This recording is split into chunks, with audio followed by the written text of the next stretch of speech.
नमस्कार दोस्तों, आप देख रहे हैं रेपुटेशन मीडिया। मैं हूं आपका दोस्त राकेश पवार। दोस्तों, रेपुटेशन मीडिया के प्रोग्राम खास शख्सियत में आपका स्वागत है। और आज के प्रोग्राम के हमारे खास शख्सियत हैं एक ऐसी हस्ती जिनको फिजियोथेरेपी का गॉड कहा जाता है। ऐसे डॉक्टर रविंद्र पवार, आप बीपीटी और एमपीटी आपने किया है और आप फॉरेन से भी 2 डिप्लोमा कर चुके हैं और डिटेल में वो सारी बातें बताएंगे डॉक्टर साहब। तो आइए बात करते हैं डॉक्टर रविंद्र पवार जी से। डॉक्टर साहब नमस्कार। नमस्कार जी, कैसे हैं आप? मैं बहुत अच्छा हूं। और डॉक्टर साहब, मैंने तो बड़ा आपका नाम सुना है कि आप थेरेपी में आपकी बड़ी एक लंबे लेवल पर आप चीज़ों को समझते हैं, जानते हैं। और इवन मुझे तो किसी ने बताया कि आप थेरेपी के गॉड कहे जाते हैं। ये आप में बड़ी चीज़ है। तो विदेश में आपने कहाँ से किया डिप्लोमा? मेरा मास्टर्स के बाद में मैंने एक कायरोप्रैक्टिक डिप्लोमा किया है, ये ऑस्ट्रेलिया से। और अच्छा, ऑस्ट्रेलिया से एक एडवांस्ड पोस्चरल बायोमैकेनिकल करेक्शन होता है जी, इसमें पोस्चर को सही करते हैं। ये यूके से है। अच्छा, यूके से किया है। यूके से, क्योंकि होता क्या है कि मैं ज़्यादातर बाहर भी रहता हूँ, जो गोल्फर्स होते हैं इनके साथ में टूर्नामेंट में। जी जी जी। तो एक विशेष नॉलेज होनी ज़रूरी है अगर एक स्पेसिफिक काम आप कर रहे हो उस पूरे के पूरे की। तो व्यूअर्स, मैं आपको बता दूं कि एक कोइंसिडेंट डॉक्टर साहब के साथ और हमारा हो गया है कि डॉक्टर साहब जहां से आते हैं उसी गांव से मेरे भी फोरफादर कभी 100-150 साल पहले वहां से आए थे। और आप हमारे बड़े भाई के जैसे हैं। और जब हम लोगों की बात हुई तो पता चला कि हम लोग एक ही गांव के रहने वाले हैं। तो ये भी एक बड़ी बात है डॉक्टर साहब। ये भी एक कोइंसिडेंस है। बातों में बात हुई कि अच्छा ऐसे तो पता चला कि जो आपका जो गांव निकला है वो लगभग 150 साल पहले जी हमारे गांव से, हमारे बुजुर्ग कभी आप ही के गांव। आपका गांव है बागपत डिस्ट्रिक्ट में बली गांव है। बली निवाली 1-2 गांव बोले जाते हैं, तो बली आपका गांव है। और बली से ही हमारे कभी फोरफादर्स, बुलंदशहर डिस्ट्रिक्ट में मेरा गांव है मूडी बकापुर, वहाँ आए थे। और अभी हम लोग जब इंट्रोडक्शन आपस में कर रहे थे तो पता चला कि डॉक्टर साहब उसी गांव से हैं जिससे हमारे बुजुर्ग कभी आए थे। तो ये तो बड़ी एक सौभाग्य की बात हो गई, एक ऐसी महान हस्ती जो हमारे बुजुर्गों के गांव से हैं और हमारे बड़े भाई हैं। तो डॉक्टर साहब, बली आपका गांव है, तो गांव में परिवार की जो पृष्ठभूमि है वो कैसी है? गांव में कैसी रही आपकी? मैं किसान परिवार से ताल्लुक़ रखता हूँ और हम 4 भाई थे, मैं सबसे छोटा था। अच्छा। और मैं लगभग वो था जिसने घर में कम से कम गरीबी देखी। जितना सहा मेरे से ऊपर वालों ने सहा। जो बड़े भाई थे, तो फादर किसान ही थे? हाँ, फादर किसान थे। तो भाई क्या करते हैं तीनों? सबसे बड़े भाई तो खेती में ही काम करते थे उनके साथ। अच्छा। में फिर दूसरे भाई जो हैं अभी वो पहले गांव में ही खेती में काम कर रहे थे, ITI डिप्लोमा किया। अब ये इंदिरापुरम में इनका अपना काम है। अच्छा। ट्रेडिंग का, सीमेंट टाइल्स वगैरह का, कंस्ट्रक्शन, मटेरियल वर्क का। और जो तीसरे भाई थे हमारे वो फार्मासिस्ट थे MCD में। ओके। वो एक दुखद रहा कि वो हमारे साथ में है और वो मेरे प्रेरणा स्रोत भी रहे। वही आपको इस लाइन में लाए होंगे। क्योंकि उन्होंने लगभग 21 साल गांव की सेवा भी की। वो फ्री ऑफ कॉस्ट मेडिसिन होते थे गांव में। अच्छा। तो कोई उन्होंने कभी चार्ज किया नहीं। तो गांव में लोग बड़े उससे अभी भी सेवा भाव से वो लोगों को मेडिसिन वगैरह देते थे। तो वही फिर आपको इसमें डॉक्टर इसी लाइन में आपको लेकर आए। तो आपकी प्रारंभिक एजुकेशन वो गांव में ही हुई?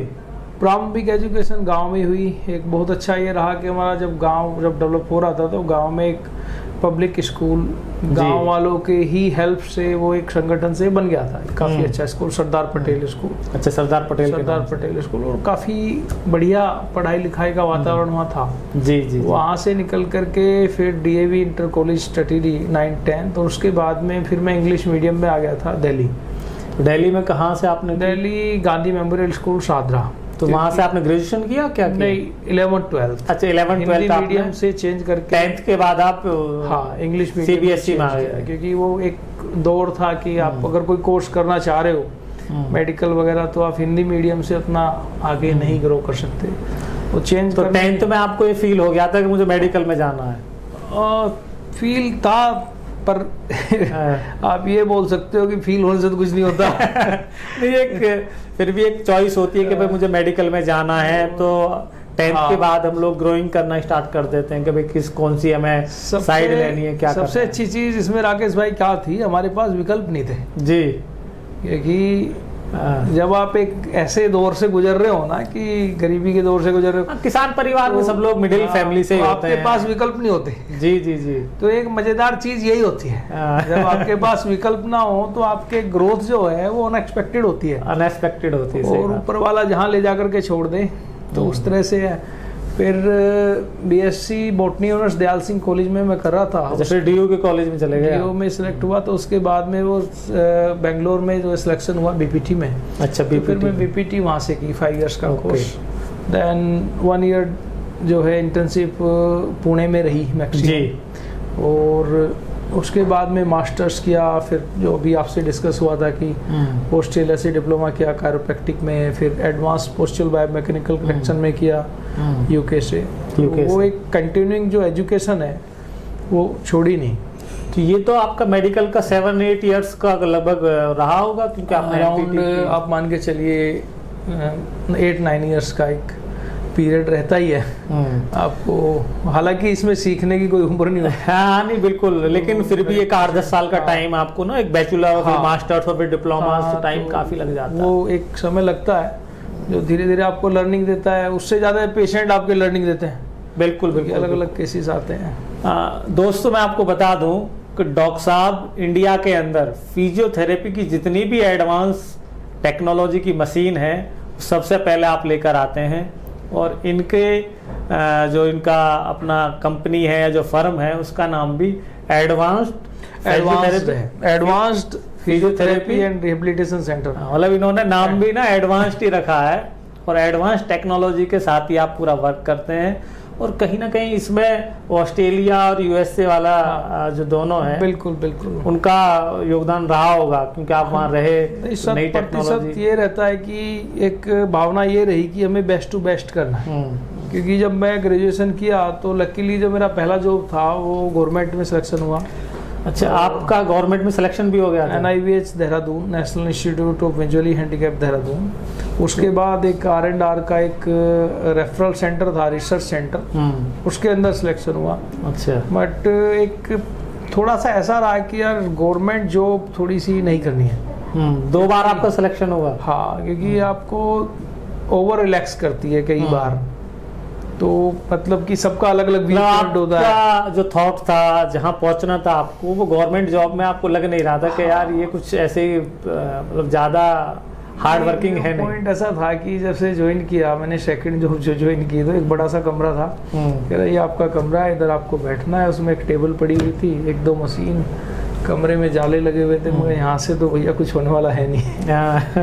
क्योंकि गवर्नमेंट का जो सिस्टम है वो बड़ा टाइम टेकन होता है। एक्चुअली गवर्नमेंट की भी क्या कहें, गवर्नमेंट में जो लोग आ जाते हैं वो लोग भी ये सोचते हैं कि अब तो हम गवर्नमेंट जॉब लग गए, गवर्नमेंट के दामाद बन गए, और वो ना अपना जो कार्य है उसको उतनी कुशलता के साथ नहीं करते, जहाँ तक ये देखा गया। नहीं, काफ़ी एजुकेटेड लोग होते हैं गवर्नमेंट में, बट उसमें से जो अपने दायित्व को समझते हैं, मैं समझता हूँ कि 30-40% ऐसे वो लोग अच्छा काम करते हैं, अच्छा काम कर, जिसकी वजह से ऑर्गेनाइजेशन रन भी कर रही होती है और नहीं बिल्कुल। बाकी तो उसके बाद में फिर मैंने ये प्राइवेट में ही अपना काम चालू किया। अच्छा, दोनों गवर्नमेंट जॉब छोड़ने के बाद फिर आप प्राइवेट में आए, और आपने प्राइवेट में थेरेपी के अंदर एक बड़ी मुकाम आपने हासिल किया, जिससे कि आप एक, मुझे लग रहा है ऑल इंडिया के अंदर आप शायद जाते हैं सेमिनार। हमारे अभी काफ़ी हैं, 10 सेंटर्स हैं थ्रू आउट इंडिया। डॉक्टर साहब सेंटर्स पे तो भी बात करेंगे, लेकिन किसान परिवार का बच्चा मेडिकल लाइन में जाए तो इतना आसान तो नहीं होगा। इसका मैं एक सुंदर सा वाक्य बताता हूँ जी। एक हमारे होता क्या था कि आपको ये काउंटर साइन या कुछ वो कराना पड़ता हाँ, था। काउंटर साइन अटेस्ट, करते sorry, जी जी। अटेस्ट करानी पड़ती थी आपको जब आप मेडिकल के लिए फॉर्म ट्रांसफर सर्टिफिकेट पे उस पर टेस्ट कराना पड़ता नहीं, मेडिकल के लिए फॉर्म भर रहे होते थे। तो हमारा प्रिंसिपल बड़ा नाराज रहता था उस चीज से। उसने कहा कहाँ से आते हो? अगर बागपत से। पापा क्या करते हैं? वो खेती करते हैं। तुम लोग मुझे दुखी करते रहते हो, तुम पढ़ लिया डॉक्टर। मैं तुम्हारे साइन करने के लिए यहाँ पे। तो अब हो सकता है कि उन्होंने आशीर्वाद ही दिया हो इस चीज में। बात है। कई बार ना ऐसे चैलेंजेस भी ना आपको मतलब और ज्यादा स्ट्रॉन्ग करते हैं। तो उनका जो है एक आशीर्वाद ही रहा। और मैं एक चीज बड़ा मतलब डीपली मानता हूँ कि जब आपके पास विकल्प नहीं होते तो ऊपर वाला आपके लिए अलग चीजें तराश के रखता है, और आपको कभी ऐसा सोचने की जरूरत नहीं है कि आप कहाँ पहुंचेंगे, कहाँ नहीं पहुंचेंगे। अगर आप गरीब हैं तो खोने के लिए कुछ नहीं है तो फिर सब क्या आप गरीब हैं तो ही आपके पास अमीर बनने का चांस है। जी जी, अमीर के पास जो है बहुत अमीर बनने का चांस है, पर अमीर बनने का नहीं है। अमीर बनने का नहीं है। तो सेम चीज यही है, आपके पास विकल्प नहीं है। क्रिटिसिज्म जो है वो आपको ना कहीं इतने बड़े चैलेंजेस दे देता है कि आप जहाँ सोचते भी नहीं है वहां तक भी पहुंच जाते हैं। हाँ बिल्कुल। और ये एक आपके थॉट प्रोसेस को ये कह लिए कि स्ट्रॉन्ग करता है। जो आपका थॉट प्रोसेस है, जो आपका सोच विचार की भावना है, उसको स्ट्रॉन्ग करता है। आप दो तरीके से ले सकते हैं, या तो आप पूरा पॉजिटिव तरीके से ले लीजिए या आप टूट जाइए। ऑप्शन दोनों आपके पास है। हाँ, दोनों आपके पास है, दो ऑप्शन तो दो होते ही हैं। तो अभी आपके कहाँ ये क्लिनिक सेंटर हैं थेरेपी के डॉक्टर साहब? हमारे जो सेंटर्स हैं, जैसे जहाँ पे हम बैठे हैं, रोशन हॉस्पिटल के बेसमेंट में काफ़ी बड़ा सेंटर है, और ग्रीन सिटी हॉस्पिटल के अंदर है। तो डेल्टा 1 में है? डेल्टा 1 में। ओके। एक हमने रूरल में सेंटर एक खोला है, बहुत सुंदर सेंटर है दनकौर में। अच्छा, दनकौर बाबा सुखामल हॉस्पिटल के अंदर है। उसका जो काम है हमारा, आप ये कहिए कि एक सामाजिक दृष्टि से खोला गया है कि लोगों को एक अच्छा इलाज मिलता रहे। जो फैसिलिटीज यहाँ है मोर और लेस वो दनकौर में भी अवेलेबल है। ओके। और बहुत ही सुंदर सेंटर है जी। तो कई बार लोगों ने पूछा भी कि इतना अच्छा क्यों खोला गांव में, मगर गांव में भी तो लोग ही रहते हैं। सही बात है, गांव में भी लोग रहते हैं और वो भी बेहतर फैसिलिटी के जो है हकदार हैं। बेहतर फैसिलिटी, उनको भी एक प्रॉपर फैसिलिटी मिलनी चाहिए। मगर गांव में भी तो लोग रहते हैं, मगर हम खुद गांव से आए और हम लोग तो वहीं से हैं, गांव से निकले हुए लोग हैं। और गांव के लोगों की पीड़ा अगर हम नहीं समझेंगे तो फिर कौन समझेगा? तो वो हमने काफी रियायती दर पे खोला हुआ है। अच्छा, वेरी गुड, बहुत अच्छा। और जेपी गोल्फ कोर्स के अंदर है गोल्फर्स के लिए। अच्छा, वो एलीट क्लास के लिए? हाँ, वो एलीट क्लास नहीं, सभी का ध्यान रखना है ना, समाज में सभी का रखना है जरूर। समाज में सारे अंग हैं, अब किसी उसको नहीं आप छोड़ नहीं सकते। नहीं, सही बात है। तो बाकी P3 में है, और डिफेंस कॉलोनी दिल्ली में है हमारा। अच्छा, डिफेंस कॉलोनी में। हाँ, और हम अलग अलग सेंटर्स के लिए जो पोस्चर करेक्शन के लिए भी काम करते हैं। जैसे एक डेना कंपनी है USA की, इसके अलग अलग सेंटर्स हैं ग्रेट नोएडा में, सानंद, अहमदाबाद, पुणे और पेलगांव। इन जगहों पे हम जो है इनका एडवांस पोस्चर बायोमैकेनिकल करेक्शन का भी काम करते हैं। तो आप ऑल इंडिया में अदर स्टेट्स में भी जाते हैं? हाँ। वहाँ सेमिनार्स होते हैं या प्रैक्टिस ही है वहाँ, क्या किस तरीके से रहता है? वहाँ पे एक अवेयरनेस प्रोग्राम होते हैं। अच्छा, अवेयरनेस प्रोग्राम होते हैं। बाकी रेगुलर विजिट्स भी रहती हैं हमारे फिजियो की। ओके। तो वो है क्योंकि तो अभी डॉक्टर साहब आप ये बताइए कि थेरेपी को जनरली ना लोग सोचते थे कि भाई एक किसी भी चीज़ में जॉइंट्स में कोई प्रॉब्लम आ गई या थोड़ा बहुत कहीं वेंस में कहीं प्रॉब्लम आ गई तो आप थेरेपी करा लो। हाँ। अभी आपके पास थेरेपी की कौन कौन सी एडवांस मशीन है और थेरेपी में अभी कितना बदलाव आया, कितने चेंजेस आए हैं? देखो, फिजियोथेरेपी में जो चेंजेस है ना बहुत ज़्यादा हैं। जब आप बात करो कि 2003 के आसपास हमने करियर शुरू किया, तो यू कैन से कि ऑलमोस्ट 20 साल होने वाले हैं उस सिस्टम को लेकर के। 20 साल में बदलाव, बड़े व्यापक बदलाव हुए हैं और बहुत पॉजिटिव चेंजेस हुए हैं। क्योंकि अभी ना दर्शकों को जो गांव के हैं या जो इंटीरियर में हैं या शहर के भी क्यों ना हो, अभी ना उतना अवेयरनेस नहीं है थेरेपी के बारे में।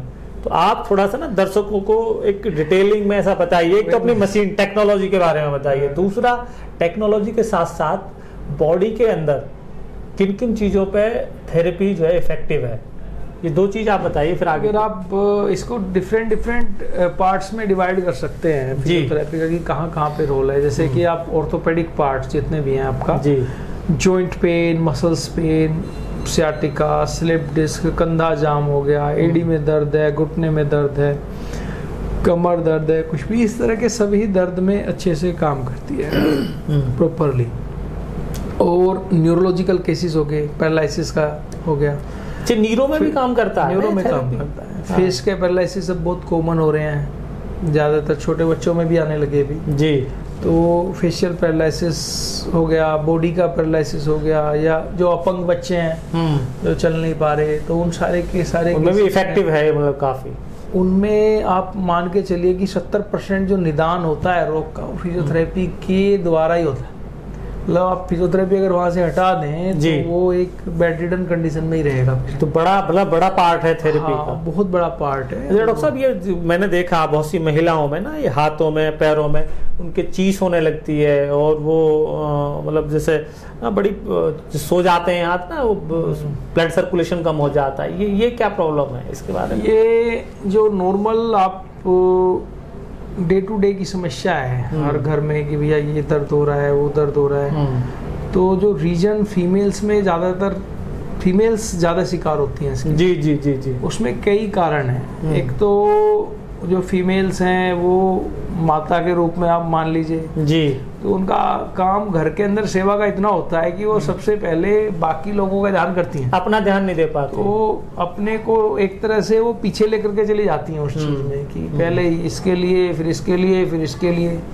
तो जो एक न्यूट्रिशन पार्ट है, जो खाना खाना है, वो भी एक 100% प्रॉपर नहीं होता। फ्यूल है बॉडी का, तो उनके केस में 100% प्रॉपर होता नहीं है। तो न्यूट्रिशन, अंडर न्यूट्रिशन रहता है ज़्यादातर केसेस में, या कैल्शियम कम हो गया, या प्रॉपर जो दूध की क्वांटिटी जितनी लेनी है, दही, वो सारी चीज़ें नहीं ले पाई। बच्चों का ध्यान ज़्यादा है, हस्बैंड का ध्यान ज़्यादा है, माता पिता सास ससुर का ध्यान ज़्यादा है, तो वो सारी की सारी चीज़ें होती हैं कहीं ना कहीं जो एक लॉन्ग टर्म में प्रॉब्लम पड़ती हैं। फिर एक हार्मोनल चेंजेस भी काफ़ी तेज़ी से होते हैं फीमेल्स में पोस्ट मेनोपॉजल 40 साल, 45 साल, 50 साल के बाद में, तो उससे भी कैल्शियम लेवल ड्रॉप करता है। तो वो एक कारण होता है जोड़ दर्द का इनके केसेस में।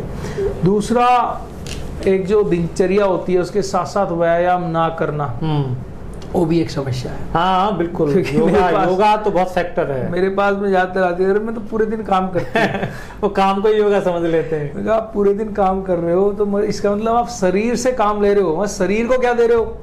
तो उसके बाद में चुप हो जाती है, मैंने शरीर को तो कुछ नहीं दे रहे। तो शरीर को तो देना है, आप शरीर को एक्सरसाइज करिए, उसको संतुलित रखिए, स्ट्रेंथ रखिए उसमें, बॉडी में खान पान का ध्यान रखा जाए, तो शरीर को एक्सरसाइज भी करनी है।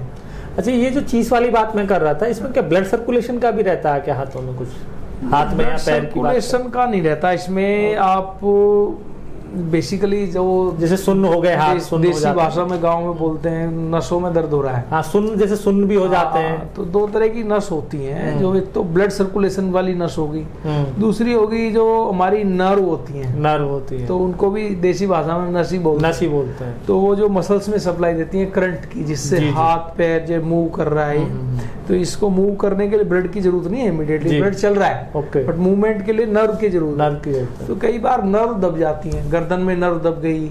अच्छा, सुनपन जो आता है हाथ पैरों में, वो नर्व का सिस्टम, नर्व से आता है। या विटामिन बी कम हो गया काफी, तो उस पर्टिकुलर केस में जो वेजिटेरियंस होते हैं उनमें अगर प्रॉपर घी की क्वांटिटी कम है, उतना नहीं खा रहे, और दूध कम ले रहे हैं या ड्राई फ्रूट्स कम ले रहे हैं, तो उनमें चांसेस होते हैं कि विटामिन बी कम होगा। विटामिन बी की बहुत ज्यादा कमी, हाँ, विटामिन बी की कमी होती है। दूसरा, जैसे ब्लैक स्किन है, जैसे हमारी ब्लैक स्किन है, गेहुआ रंग जो बोलते हो, तो इसमें विटामिन डी का एब्जॉर्प्शन कम होता है। जैसे हमारा आपका जो है 10 में से 7 लोगों में विटामिन डी कम मिलेगा, क्योंकि एब्जॉर्प्शन ही कम होता है ब्लैक स्किन में। ब्लैक स्किन में अगर आप मेडिकली देखेंगे तो ब्लैक स्किन में जो एब्जॉर्प्शन है वो कम होता है। विटामिन डी कम एब्जॉर्ब होता है। एब्जॉर्ब कम होता है तो उस पर्टिकुलर केस में या तो आप बाहर से विटामिन डी लीजिए, या फिर अगेन घी वगैरह की जो क्वांटिटी है वो आपको थोड़ी सी रखनी पड़ेगी अपनी डाइट के अंदर। पूरी तरह से आप उसको नील नहीं कर सकते। ज़्यादातर केसेस में हम क्या करते हैं कि नहीं, घी खाना बंद कर दिया, वजन बढ़ रहा है। अब वजन बढ़ रहा है एक अलग फैक्टर हो गया, लेकिन जो दूसरा फैक्टर है कि वजन घटाने के लिए तो आप एक्सरसाइज करो ना। हाँ, एक्सरसाइज कीजिए, डाइट कम एक्सरसाइज कीजिए। डाइट क्यों कम कर रहे हो? डाइट कम क्यों कर रहे हैं? ठीक है ना। सही हो। तो ये दोनों की दोनों एक डिफरेंट चीजें हैं। डाइट को संतुलित कर लीजिए, खत्म मत करिए। हाँ, खत्म मत करिए। तो कई बार बंद कर देते हैं पूरी तरह से, वो भी एक अच्छी कमी लेकर के आती है बॉडी में। फीमेल्स के अंदर भी फास्टिंग्स कई बार बहुत ज्यादा, हाँ, फास्ट बहुत रखती हैं, तो उनमें फाइब्रोमाइल्जिया के केसेस बहुत ज्यादा होते हैं। पूरी बॉडी में पेन मिलता है क्योंकि आप एक्सेसिव फास्टिंग बहुत अच्छी चीज है, लेकिन एक्सेस तो हर चीज नुकसानदायक है ना। हर चीज एक्सेस में तो जैसे कि स्वामी विवेकानंद से किसी ने पूछा कि जहर क्या है, कि जहर क्या है, उन्होंने बोला excessive of anything is poison. बिल्कुल। अगर आप पानी भी ज्यादा पी रहे हो, रोटी भी ज्यादा खा रहे हो, हर चीज जो भी कुछ कर रहे हैं एक्सेस मतलब नुकसान करेगी। तो फास्टिंग बहुत अच्छी चीज है, बट एक लेवल तक आप उसको रखिए। हफ्ते में एक कर लीजिए या फोर्टनाइट, मतलब 15 दिन में एक। हाँ, बिल्कुल। तो वो काफी बेनिफिशियल रहती है, बहुत बेनिफिशियल रहती है। पूरी मशीनरी को वो रिलैक्स मिल जाता है उससे, बॉडी में चीजें। और जितने भी ये विकार होते हैं मसल संबंधी, जो पेन्स वगैरह के हैं, इनका एक बहुत बड़ा रीजन नींद भी है। स्लीप। जी, स्लीप डिसऑर्डर्स कितना है, मतलब कितने घंटे की स्लीप है, स्लीप आपकी प्रॉपर है नहीं है, नहीं तो बॉडी रिलैक्स में नहीं होगी। रिलैक्स तो वो सारी की सारी चीजें भी इस पे इफेक्ट करती हैं। तो और फिजियोथेरेपी का फिर हम बात कर रहे थे कि ऑर्थोपेडिक हो गया, न्यूरोलॉजी हो गया। अब स्पोर्ट्स में बहुत बड़ा रोल है। जितने भी खिलाड़ी हैं, जैसे अभी गोल्फर्स में तो हम देख रहे हैं सारे गोल्फर्स, मैं खुद भी जाता हूँ टूर्स में। अभी जैसे हमारे डीएम साहब श्वास अलवाई जी अभी जीत करके आए थे पैरा ओलंपिक, तो उनका भी फिजियोथेरेपी यहाँ चला। बाकी सारे जितने भी Olympian, para Olympian, sport person जितने भी होते हैं, जी, उन सबको फिजियोथेरेपी की सख्त जरूरत रहती है। ओके। हाँ, जो लेते हैं थेरेपी सब। इसमें फिजियोथेरेपी का रोल पेन में नहीं है। हाँ, मतलब ऐसा नहीं है कि इसमें है मैंडेटरी की आप प्रिवेंशन में है। जी, आपने सुना होगा prevention is better than cure. अगर आप प्रिवेंट कर रहे हो किसी चीज को, क्योर से ज्यादा बेटर है। बिल्कुल। तो प्रॉब्लम होगी नहीं। अगर फिजियोथेरेपी नहीं हो रही है तो स्पोर्ट्स इंजरीज होने के चांसेस ज्यादा है। अगर वो फिजियोथेरेपी चल रही है वंस इन ए वीक या 2 टाइम्स इन ए वीक, तो बॉडी रिलैक्स रहेगी, there is no chances of injuries. तो वो प्रिवेंशन टर्म में देते हैं, ठीक है ना। तो स्पोर्ट्स में एक अच्छा रोल है इसका।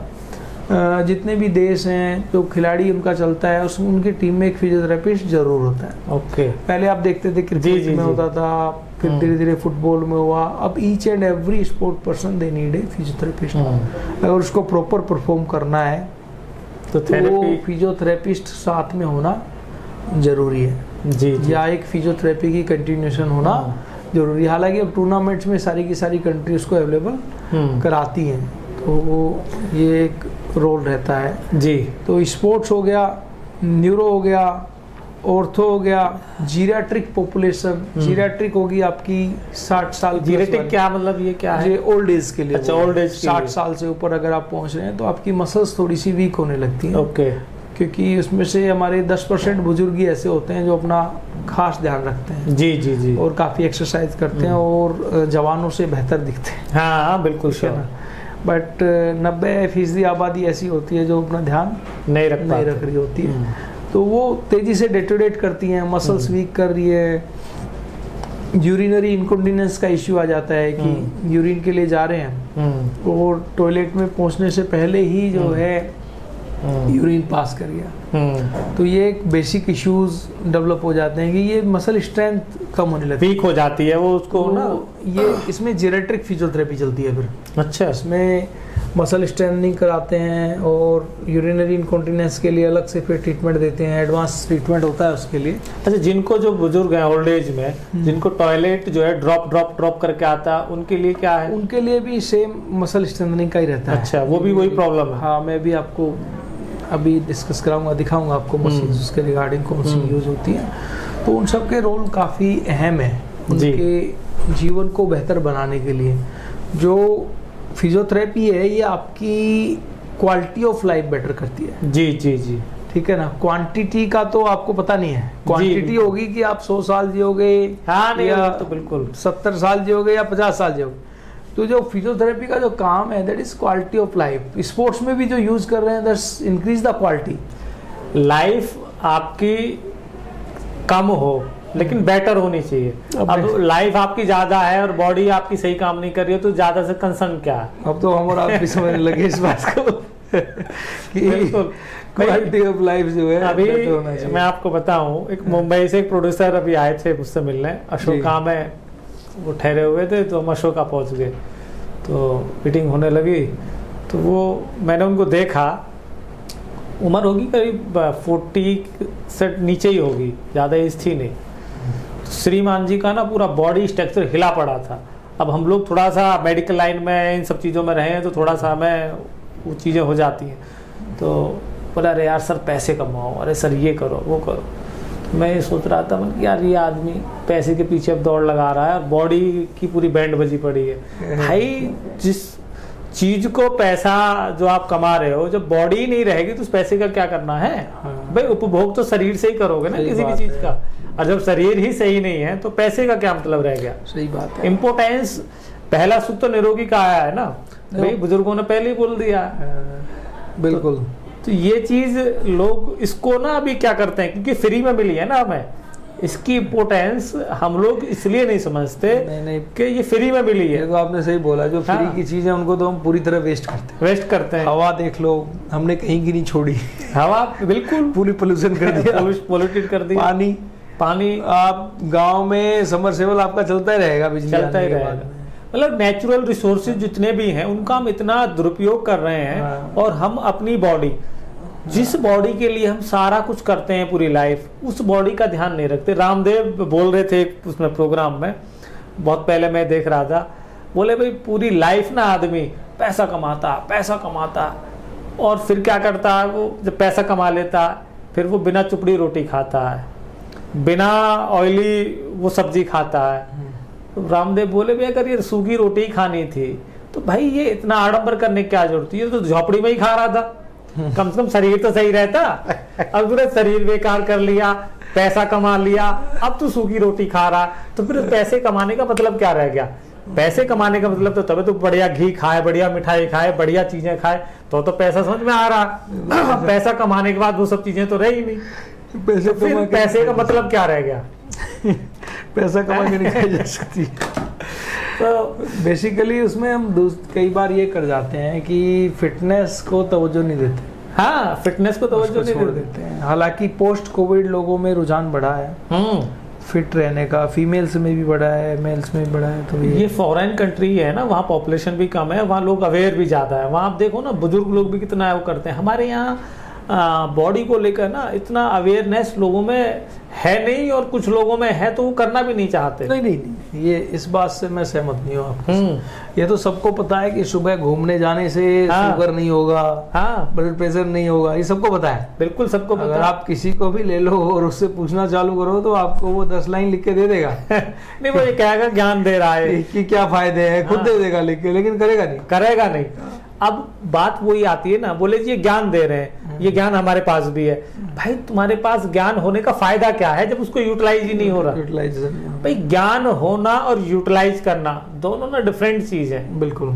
अभी हम कोई भी बात बोलते हैं, ये तो पता है मैं, भाई तेरे पता होने से मतलब क्या है? मतलब ये है कि तू उसको फॉलो अपनी लाइफ में कितना कर रहा है, कितना कर पा रहा है, वो बड़ी चीज है।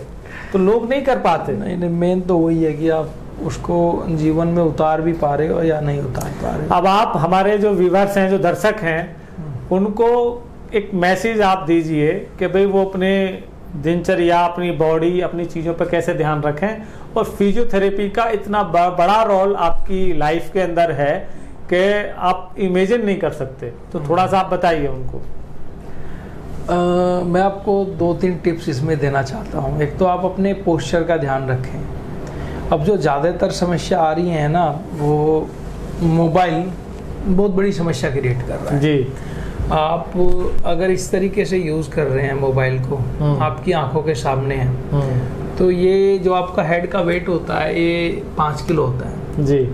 तो वो 5 किलो ही रहेगा, लेकिन जैसे ही आपने बेंड किया, आपने इसको बेंड कर लिया 45 डिग्री जी 45 डिग्री पे अमूमन हम बेंड करके यूज करते हैं। तो ये 5 टाइम्स बढ़ गया आपका हेड का जो वेट, जो लोडिंग यहाँ आ रही है ये 5 गुना हो गई। मतलब आप तकरीबन 25 किलो लोड अपनी गर्दन पे। अच्छा, ऐसे हम जब झुक के बैठते हैं। और जो पॉपुलेशन 16 साल से नीचे है वो इतना बेंड करके यूज करती है क्योंकि उसकी मजबूरी है, इससे ज्यादा मुड़ नहीं सकते।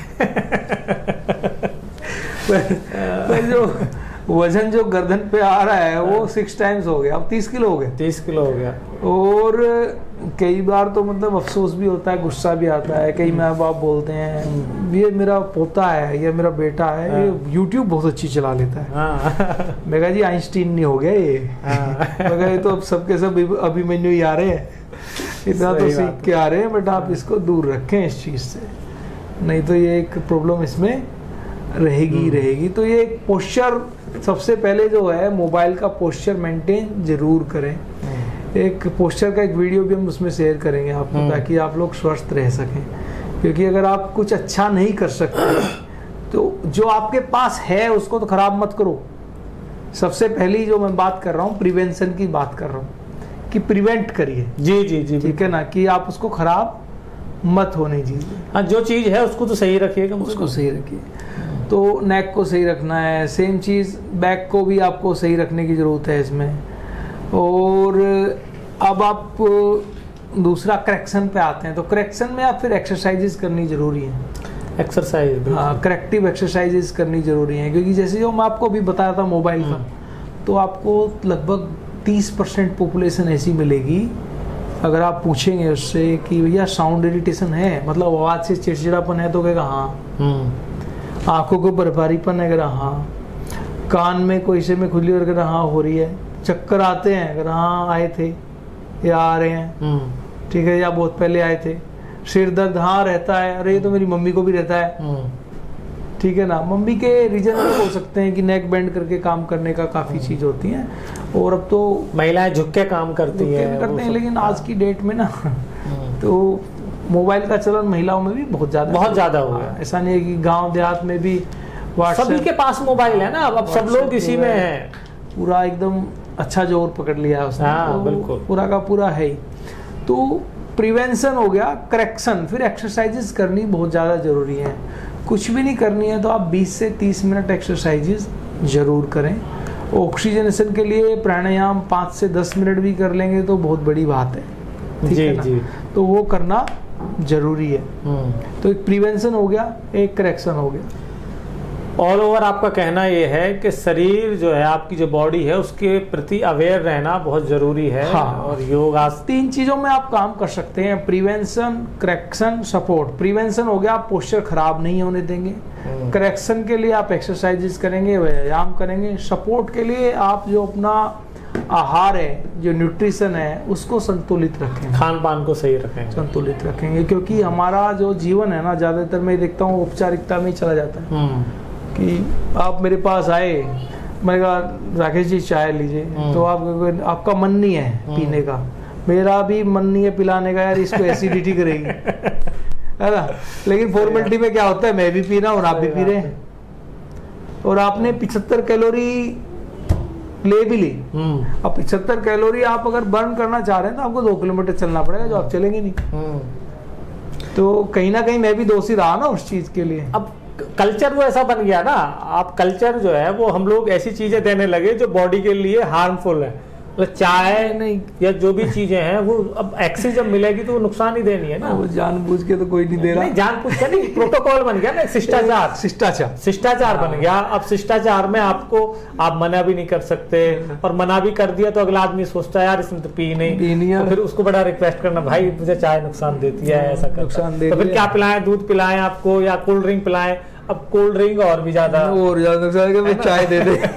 तो भाई चाय दे दे। अच्छा, ये माइग्रेन की समस्या बहुत है आजकल, युवा जो लेडीज मैंने देखी हैं, माइग्रेन की प्रॉब्लम बहुत। जो मैं आपको बता रहा था, ये भी उसी का पार्ट है। जो मैं सिम्टम्स आपको बता रहा था, हेडेक, साउंड इरिटेशन, ये सारा का सारा ये माइग्रेन का ही पार्ट है। जी जी। और 90% रीजन गर्दन की मसल्स का जकड़ना है। थेरेपी का तो इसमें माइग्रेन में बहुत रोल होगा। बहुत रोल है। कायरोप्रैक्टिक जो अलाइनमेंट होते हैं वो इमीडिएटली बेटर करते हैं। ओके। तुरंत ही बेहतर करते हैं अगर चक्कर आ रहा है तो। ठीक है ना। 10% केसेस में काफ़ी अलग चीज़ें भी हो सकती हैं। कोई ट्यूमर हो सकता है ब्रेन में, या कुछ अलग चीज़ें भी हो सकती हैं। वो तो टेस्टिंग से पता चल जाएगा। तो बट इमीडिएटली रिलीफ मिल जाता है अगर आप नेक मसल्स को बेटर कर रहे हैं और कायरोप्रैक्टिक अलाइनमेंट कर रहे हैं। और कई बार क्या है राकेश जी, आपने बिल्कुल सही वाजिब क्वेश्चन लिया है माइग्रेन वाला, कि काफ़ी केसेस ऐसे हैं जो डिप्रेशन में, स्ट्रेस है, डिप्रेशन में चले जाते हैं और थोड़े टाइम बाद उनकी साइकेट्रिक मेडिसिन चालू हो जाती है। क्योंकि आप इतने सारे सिम्टम बता रहे हो कि ये भी हो रहा है, ये भी हो रहा है, 10-15 बता दिए, अगर यार इसका दिमाग काम नहीं करता। आप क्या कर रहे हैं बताइए आदमी। लेकिन हो रहा है सारा का सारा नेक की वजह से। माइग्रेन वाले मैंने कई पेशेंट देखे हैं, साइकोलॉजिकल प्रॉब्लम तो उनमें रह होती है। आप इतने सारे सिम्टम से जूझ रहे हैं तो, और आपको उसका हल मिल नहीं रहा, 2 दिन, 10 दिन, 2 महीने, 6 महीने, कब तक जूझोगे? तो ब्रेन एक टाइम के आकर के फिर उसको एक ये करने लगता है कि यार ये क्या हो रहा है, कैसे हो रहा है। This is behind your life, पूरे एकदम दौड़ रहा है आपके जीवन के पीछे ही। तो उसमें जब कोई चीज़ पीछे पड़ गई तो फिर लगने लगता है यार ये तो मुश्किल हो रहा है। ठीक है ना। लाइफ स्टाइल का बहुत बड़ा फर्क है इन सब चीज़ों में। लाइफ स्टाइल ही है बॉडी का। देखो बेसिक सी चीज़ें है, जैसे ये है लैपटॉप, इसको स्टैंड पे रखा हुआ है मैंने। उसका रखने का रीज़न यही है कि जो मेरा आई लेवल है, स्क्रीन लेवल, वो स्ट्रेट रहे पूरा। अगर मैं इसको उठा करके नीचे रख लिया यहाँ पे, नेचुरली नीचे, मैं यहाँ देख रहा हूँ तो मुझे भी यही देखना पड़ेगा जो मैं थोड़ी देर पहले आपको बता रहा था। तो मुझे भी मेरी गर्दन किसी के हाथ में देनी पड़ेगी। तो उससे बेटर है कि आप पोस्चर को करेक्ट रखिए। 3 चीज़ों का ही ध्यान रखना है, prevention, correction and support. Prevention अगर कर लिया तो बाकी चीज़ों की जरूरत नहीं पड़ती है। दर्शकों, डॉक्टर साहब ने बॉडी से जुड़ी हुई बहुत सारी चीज़ों पर चर्चा की, बताई बहुत सारी बातें। डॉक्टर साहब, रेपुटेशन मीडिया हमारा जो चैनल है, इसके लिए जो हमारे व्यूवर्स हैं, कुछ हमारे चैनल के बारे में कुछ बोलना चाहेंगे? मैं रेपुटेशन मीडिया में काफ़ी इंटरव्यूज़ देखे, न्यूज़ देखे, और जो अच्छी बात लगी कि आप जो कवर करते हो एक जेन्युइन टॉपिक्स काफ़ी कवर करते हो, और एक रूट लेवल पे गांव में जा कर के गांव के लोगों की समस्याएं, जो अपनी बात किसी को नहीं कह पा रहा है, उन चीज़ों को कवर करते हो। मेरे को काफ़ी अच्छा लगा उस चीज़ को, क्योंकि शहरों में तो काफ़ी सुविधाएं। जी जी जी बिल्कुल। लेकिन आप जिस लेवल पे आप जा कर के काम कर रहे हैं और जिन चीज़ों को आप निकाल करके लाते हैं एक निर्भीक तरीके से, एक निडर होकर के, तो वो एक बहुत कोशिश यही होती है कि भाई हम समाज के अंदर जो भी लोग हैं उनको अपने प्रोग्राम के माध्यम से कुछ ना कुछ सीखें, कुछ ना कुछ उनको जो है मतलब एक फ़ायदा हो उस चीज़ से, यही कोशिश होती है। तो डॉक्टर साहब, आपने बहुत शानदार तरीके से फिजियोथेरेपी के बारे में हमारे व्यूवर्स को बताया, और बड़ा अच्छा कार्य आप कर रहे हैं। और ये समाज के लिए भी ना, आपने भी कहा कि मैं दनकौर में सोशल, गांव के लोग कहीं ना फाइनेंशियली वीक होते हैं जी। तो कोई पर्टिकुलर आपका ना, मैं आपकी तरफ मैं मतलब बोल रहा हूँ इसको एडवाइस मान लीजिए या निवेदन मान लीजिए कि कुछ 1-8 घंटा ऐसा हो कि जो गरीब लोग हैं, पुअर लोग हैं, नहीं वो तो उनको भी बेटर फैसिलिटी के साथ साथ कम पैसे में या बहुत मिनिमम, वो तो हम यहाँ पे भी करते हैं। मैं आपको इसमें छोटी सी बात बताऊं कि अगर कोई पुअर पेशेंट आ जाता है, पहली बात तो ये है कि हमारे यहाँ जब आप आए, कंसल्टेशन हुआ, ट्रीटमेंट हुआ, तब आपको बोला जाता है आप पेमेंट करिए। जी जी जी। जनरली आप किसी हॉस्पिटल में जाते तो पहले तो भैया पर्ची कटा ली क्या? सही बात है वो। तो यहाँ पर्ची कटा ली बाद में है, नहीं पहले ट्रीटमेंट है। दूसरा, जो फीमेल्स हैं, जो विडोज हैं जी, स्पेशली, क्योंकि एक बहुत दुर्घटना होती है किसी भी परिवार के साथ में कि वो किस स्थिति से गुजर रहा है कि जो उसका मेन कमाने वाला आदमी है वो नहीं रहा। जी जी जी। तो उस पर्टिकुलर केस में हम जो यहाँ पे चार्ज करते हैं मैक्सिमम 200 रुपीज़ चार्ज करते हैं, चाहे हमारा उस ट्रीटमेंट का चार्ज 2000 क्यों ना। बिल्कुल बिल्कुल। क्योंकि वो एक समाज का हिस्सा है। हाँ बिल्कुल सही है। और कई जैसे फैमिलीज थी, मैं कोविड में मैंने इस चीज़ को फील किया जी। कि वो कई साल से हमारे पास ट्रीटमेंट ले रहे हैं, दोनों आ रहे हैं हस्बैंड वाइफ, और बीच में एकदम देखा कि वाइफ ही आ रही है, बाद में क्या हुआ, अरे ऐसा हो गया। तो वो सारा का सारा जो है एक हमारा सामाजिक दायित्व है भाई। समाज के अंदर हम जितने भी लोग हैं डॉक्टर साहब, सबका ना अपने अपने लेवल पर एक हमारी एक वेदना है। एक हम लोगों को, हम अगर किसी काबिल हैं और हम किसी की मदद कर सकते हैं तो हम सबको अपने अपने लेवल पर मदद करनी चाहिए। बिल्कुल। देखिए पैसा क्या है, पैसा एक बाई प्रोडक्ट है और पैसा तो आता ही है जब आप काम करते हैं। हाँ। लेकिन समाज के लिए अगर हम कुछ कर पाए तो उससे क्या ना एक हमें शांति मिलती है, खुशी मिलती है, और उन लोगों को भी ये फील होता है कि यार ये जो बच्चा है ये हमारे गांव का, हमारे बीच का निकला हुआ है और ये आज हमारी पीड़ा और हमारी परिस्थिति को समझ रहा है। क्योंकि रूट्स जो है ना जी, रूट्स बड़ी चीज है, रूट्स को जो है ध्यान रखना। इससे भी बड़ी जो चीज है ना कि सारा का सारा जो हमें दिया है नाम, हमारा एक जो शोहरत, जो भी चीजें हैं, शोहरत जो भी आप बोल रहे हैं, तो वो सारा का सारा जो हमें पहचान दी है, जैसे ये शहर है ग्रेट नोएडा, इसने बहुत बड़ी पहचान दी है। जी जी बिल्कुल। मुझे भी बहुत बड़ी पहचान दी है, तो मैं इस समाज का हिस्सा हूँ। बिल्कुल समाज तो उन्होंने ही मुझे यहाँ तक लेकर के गए सारी की सारी चीजों में, ये समाज का तो योगदान है। तो शिक्षा और चिकित्सा, ये दो चीज तो ऐसी हैं जो डायरेक्ट सेवा से जुड़ी हैं। हाँ, तो मेरा भी दायित्व बनता है उस समाज के प्रति कि मैं उसको वहन करूं। जी जी और जी, एक जी। पूरी जिम्मेदारी के साथ जो है उसको लेकर के आगे। नहीं बिल्कुल, ये आप अगर इस सोच के साथ कार्य कर रहे हैं तो ये बड़ा अच्छा। स्पोर्ट पर्सन्स हैं या कोई भी हैं जो इस तरह के नीडी हैं, तो उस पर्टिकुलर केस में हम उसका पूरा ध्यान रखते हैं कि हाँ ये इसकी फाइनेंशियल कंडीशन अच्छी है, तो ऐसा पॉसिबल नहीं होता कि वो फाइनेंस की वजह से यहाँ से वापस चला जाए। नहीं नहीं बिल्कुल, ये होना चाहिए। तो ये इस सेंटर से नहीं, बाकी सेंटर्स में भी सेम ही है। तो डॉक्टर साहब, ये है।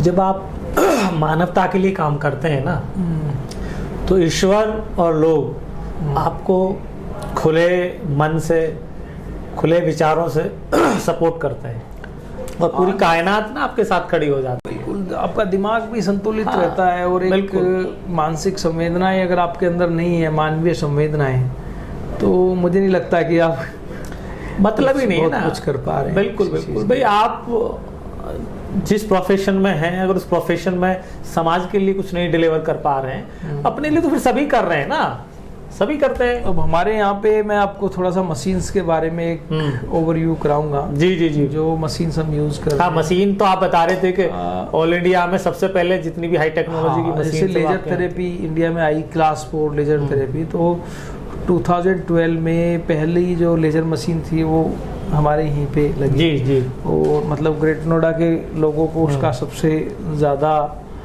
सबसे प्रथम जो लाभ मिला ग्रेट नोएडा के लोगों को मिला। हाँ नहीं, अच्छा बिल्कुल। वो बाकी मशीन्स भी वो इसी तरीके से हैं, जैसे भी मैग्नेटोथेरेपी है, टेकार है, शॉकवेव है, क्रायोथेरेपी। हमारी ज़्यादातर मशीनें जर्मनी से होती हैं। मतलब जितनी हाई टेक्नोलॉजी की मशीनें हैं सब आपके पास हैं थेरेपी। आप ये कह सकते हैं जो मायो क्लिनिक्स यूएस से एक ब्रांड होता है कि हाँ यहाँ सारी फैसिलिटी मौजूद है, तो this is equivalent to Mayo Clinic. आप उसी के इक्वल आपकी पूरे क्लिनिक। हाँ, जो उनके टॉप क्लिनिक्स हैं।